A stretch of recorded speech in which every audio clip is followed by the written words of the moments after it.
Rodyol'dan herkese merhaba arkadaşlar. Daha önce bir Avrupa ülkesini gezmedik bu ekranlarda. Belçika'nın başkenti Brüksel'de birlikteyiz. Havalimanından şehir merkezine metro ile trenle geldim.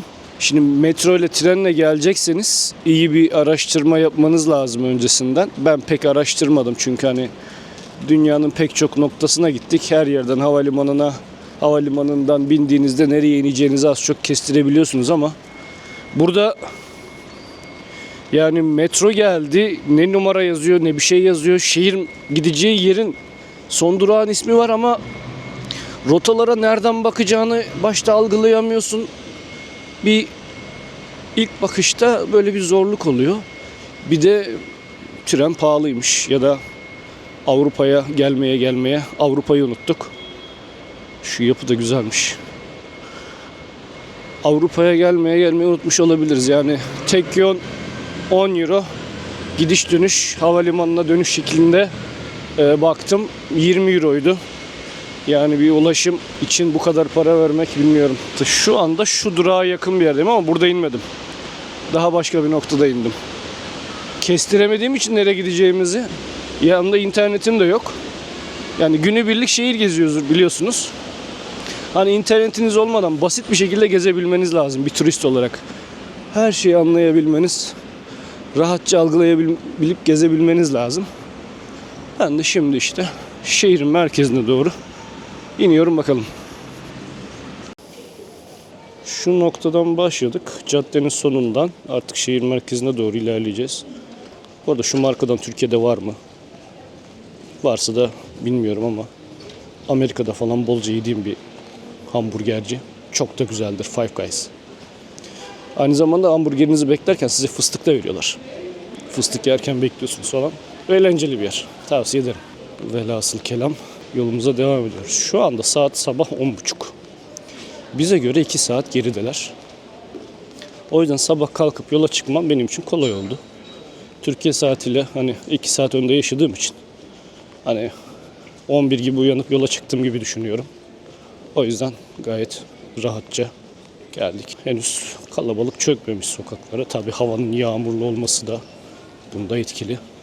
Théâtre Royal de la Monnaie. Sanki pandemiden kalma bir gezi rotası gibi oldu. Bilmiyorum, hava soğuk değil aslında. Yağmurlu ama gayet güzel, keyifli geziliyor aslında. Sizler de yorumlarda bizi nereden izliyorsanız o şehri yazın. Hem ne kadar farklı şehirlerden izlendiğimizi görelim. Hem de nerelere ulaştığımızı bilelim. Biliyorsunuz ki bu kanalın büyüyebilmesi için paylaşımların beğenilmesi gerekiyor.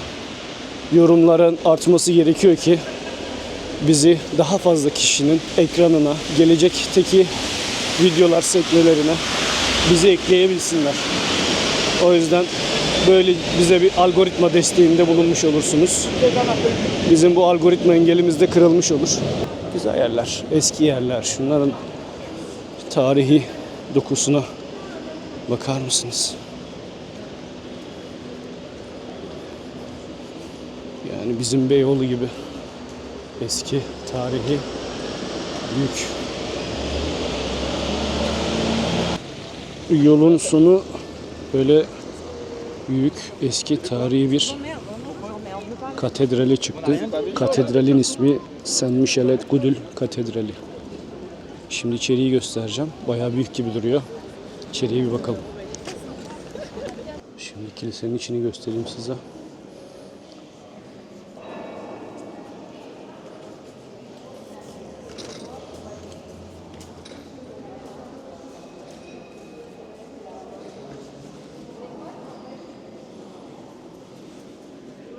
Şimdi şu sokaktan şöyle çok güzel bir yere geldim. Artık hediyelik eşyacılar, çikolatacılar başladıysa doğru yerdeyiz. Çok güzel bir meydan. Çok güzel, çok tatlı, kocaman. Böyle her tarafından küçük caddeler, tarihi binaların olduğu sokaklar. Çok güzel bir yer, çok huzurlu bir yere geldik. Ve etraftan artık çikolata kokuları yayılmaya başladı. Benim gibi boğazına düşkün biriyseniz çok zor.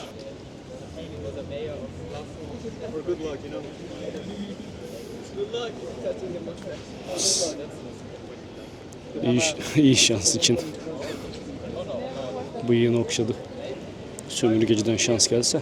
Sokaklarda kimse yok diyorduk da insanlar buradaymış yahu. Biz yanlış yerdeymişiz. Oraya daha bir akın var. Hadi oraya gideceğim. Sürü psikolojisi yapalım biraz. Hadi bakalım. Biz de onlarla birlikte gidelim. La Huerta.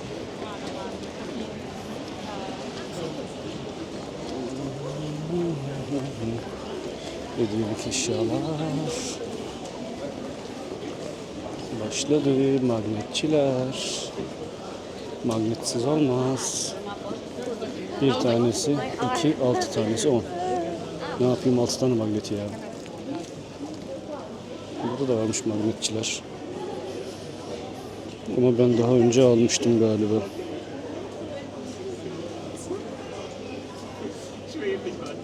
Güzel. Ama gördüğüm en pahalı magnetler Amerika'da hala ve hala yani.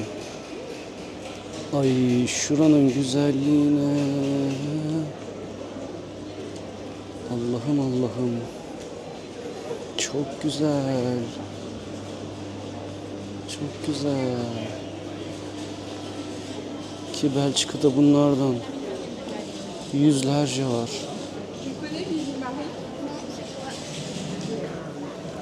Yüzlerce, binlerce var.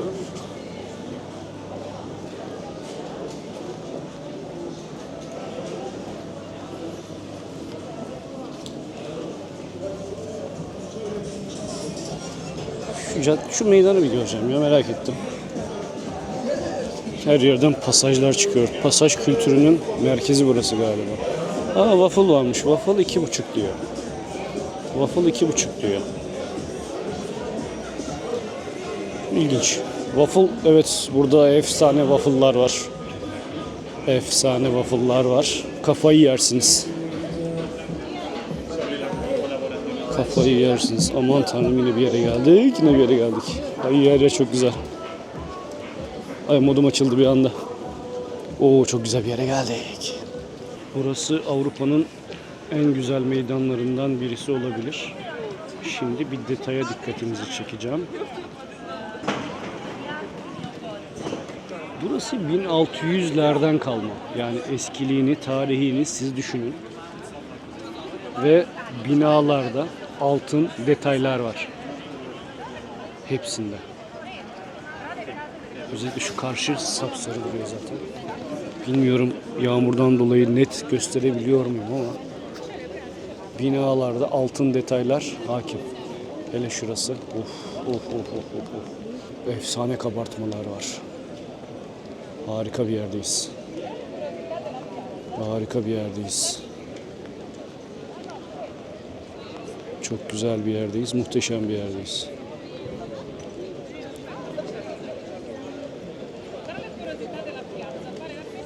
Neuhaus en ünlü çikolatacılardan birisi Belçika'da.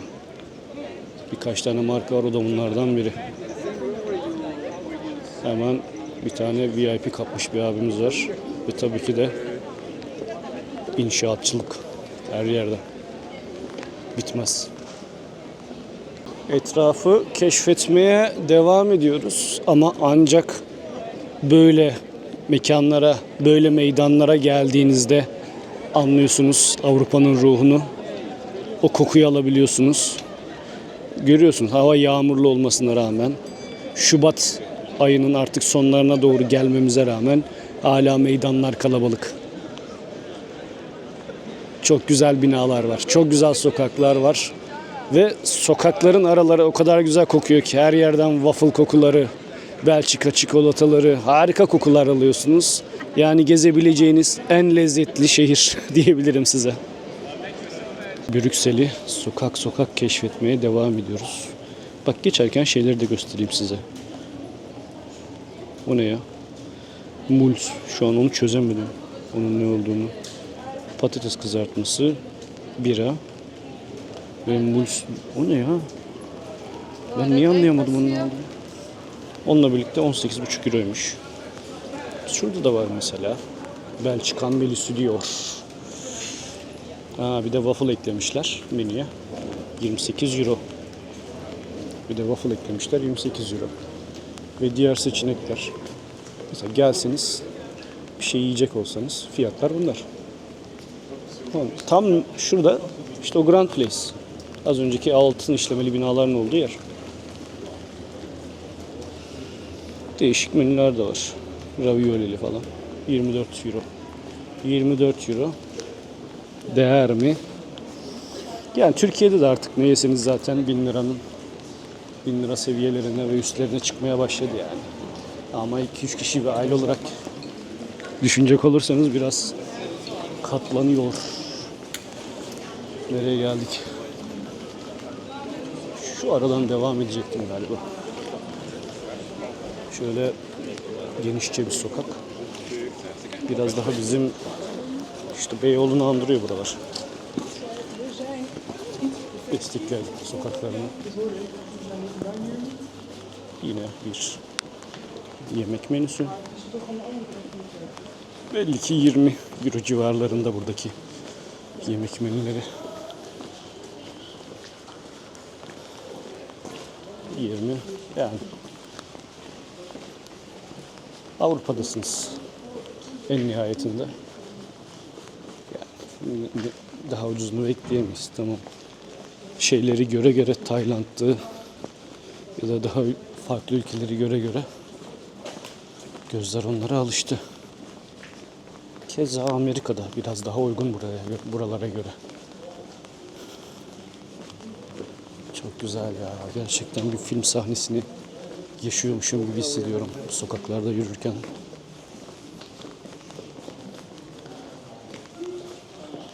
Ve caddenin sonu, hani size bir pasajdan bahsetmiştim işte. Önceden bizim şehirlerde olurdu. Esnafların bulunduğu binalar. Pasaj denirdi. Şimdi onun en eskisine götürüyorum. Şu gördüğünüz yer. Galeries Royal Saint Hubert. Bir alışveriş merkezi değil ama 180 yıllık bir pasaj. 1847'de açılıyor burası. Avrupa'nın en eski alışveriş galerilerinden biri. Cam tavanı ve mimarisiyle bence hala büyüleyici bir yer. Şimdi içeriği göstereyim size. Ne kadar güzel, büyüleyici bir yer. Cam gerçekten yani içerinin aydınlık kalmasını sağlıyor.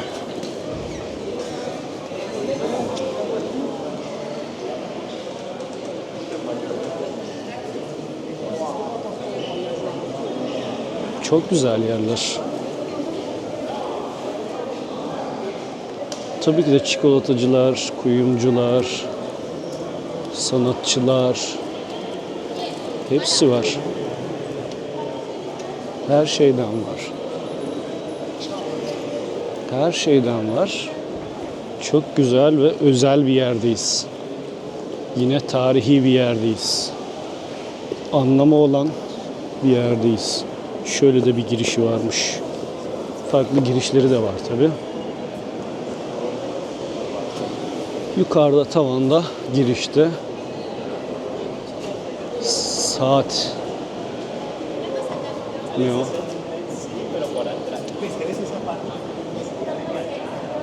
Pusula mı? Pusula galiba. Benim gözler gitti galiba artık iyice. Pusula galiba. Saat sandım ama. Şöyle parfümcüler. Tabii. Fransız etkisinin olduğu yerlerden biri de burası yani. Adamların dillerinden birisi Fransızca. Çok dilli ülkelerden birisi.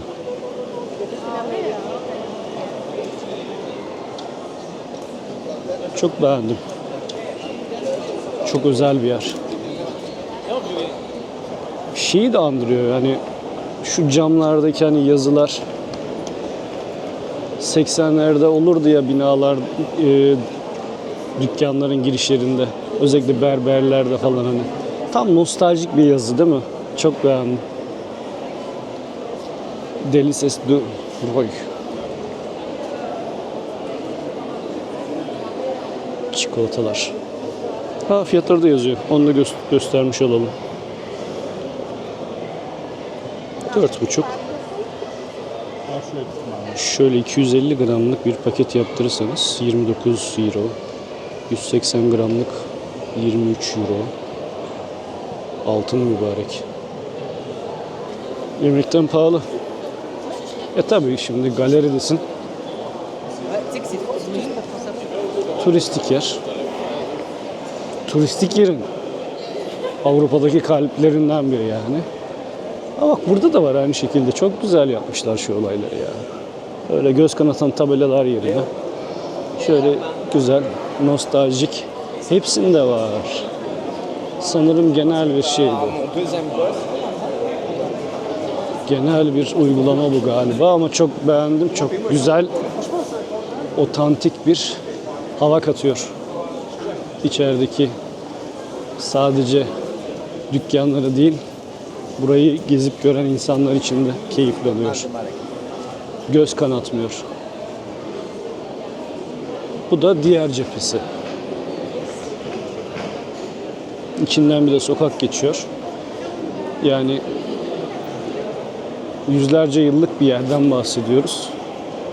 Kim bilir? Kim bilir neler yaşandı, neler oldu, neler bitti. Mesela böyle bir yerde yemek yersen abi,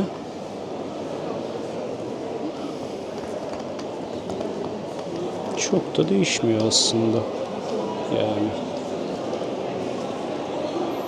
French fries'iniz, cipsiniz, etiniz, seçtiğiniz içeriğe göre yani çok büyük bir şey yok.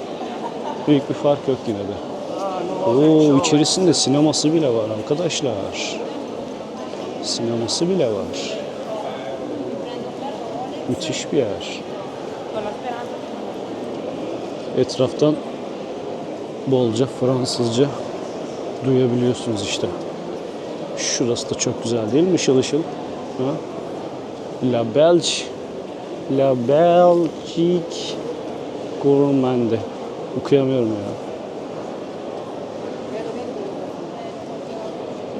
Sizinle bir çikolata dükkanına girelim. İçeride neler var görelim. Siz de eminim merak etmişsinizdir. Şöyle şekerlemeler var. Onların paket fiyatları 14.90, 24.90. Böyle kendinize şu şekil paket yaptırabiliyorsunuz. Onların fiyatını görüyorsunuz. 14.90. Yumurta şeklinde. Bademli. Şöyle kutular var. Muhtemelen kutunun fiyatı mı? 250 gram. İçi dolu galiba. Hello. Want to try a chocolate here? Just looking right now. After maybe we can decide. If Thank you you. want to try, I want to Really? try one, yeah. Thank you. Almond caramel or almond brittle? Almond. Thank you. You're welcome. Video çektiğimi görünce denetmek istedi. Bir tane bademli seçtim. Denedikten sonra karar verebilirsin dedi. Abi muhteşem ya. Vallahi muhteşem bak. Anlatamam size. Dayanamayı bulacağım galiba.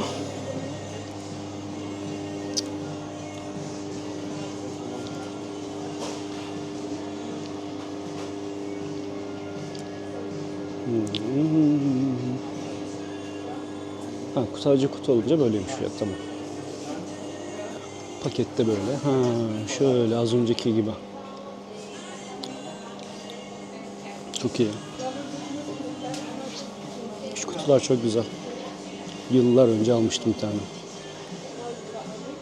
Sokakları gezmeye devam ediyoruz. Sizinle şimdi şuradan saptım. Brüksel'in en önemli, en bilinen simgelerinden bir tanesine yaklaşıyoruz. Manneken Pis. Kalabalığı, yolun sonundaki kalabalığı görüyorsunuz. Bu arada bu gezdiğim yerlerin arası yürüyerek 10 dakikalık mesafeler. Brüksel zaten küçük bir şehir. O yüzden gezmesi çok da kolay oluyor.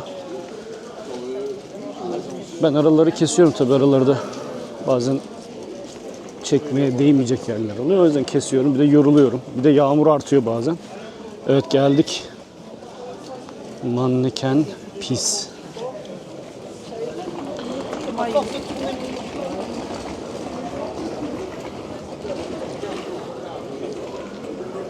Evet, geldik. Yine bir kıyafet giydirilmiş.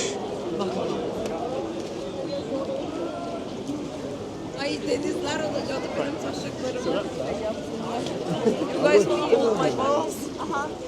Şu gördüğünüz küçük heykel aslında o bilinen var ya, işeyen bebek heykeli. Bir yerlerden görmüşsünüzdür. Ekrana koyacağım şimdi, kıyafet olduğu için o halini bilemiyoruz. 1600'lerden beri burada duruyormuş bu heykel. Şehrin en ikonik sembollerinden birisi. İlginç olan ise yıl boyunca böyle yüzlerce farklı kıyafet giydiriyorlar. Yanlış hatırlamıyorsam bir ara bir Galatasaray forması giydirildiğini de hatırlıyorum. Küçük ama büyükse Brüksel'in işte en büyük sembolü. Yakından da gösteriyor. Sürekli işiyor böyle. Şimdi yavaştan benim için dönüş yolu başladı. Güzel bir yer bulursam, kafama yatacak bir yer, bir şeyler yemek istiyorum. Yani bir patates kızartması yemek istedim de ya inanılmaz sıralar var. Ya bak, muhtemelen şurası da, evet. Ya tamam, patates kızartması istiyorum da burada ne kadar meşhur olduğunu biliyorum. Ama abi çok saçma sıralar var yani. Bir patates kızartması için de bu kadar sıra bekleyemem yani. Çok abartılı. Hepsinde aynı. Şurada da churrosçu var. Meksikalı. Allah, tam yerine dükkan açmış. Tam ülkesini açmış. O yüzden beklemeyeceğim. İlla ki kafama yatacak bir yer bulurum. Başladığımız noktadan bitirelim. Brüksel'den veda ediyoruz. Lütfen videolarımızı beğenmeyi ve yorum yapmayı eksik etmeyin. Videonun içerisinde dediğim gibi videoyu hangi şehirden, hangi ülkeden izliyorsanız lütfen yorumlara onları yazın. Böylece algoritma bizi gezi ve vlog seyreden insanların önlerine çıkmamızı sağlayacak. Desteğinizi bizden esirgemeyin. Haftaya başka bir şehirde, başka bir bölümde görüşmek üzere.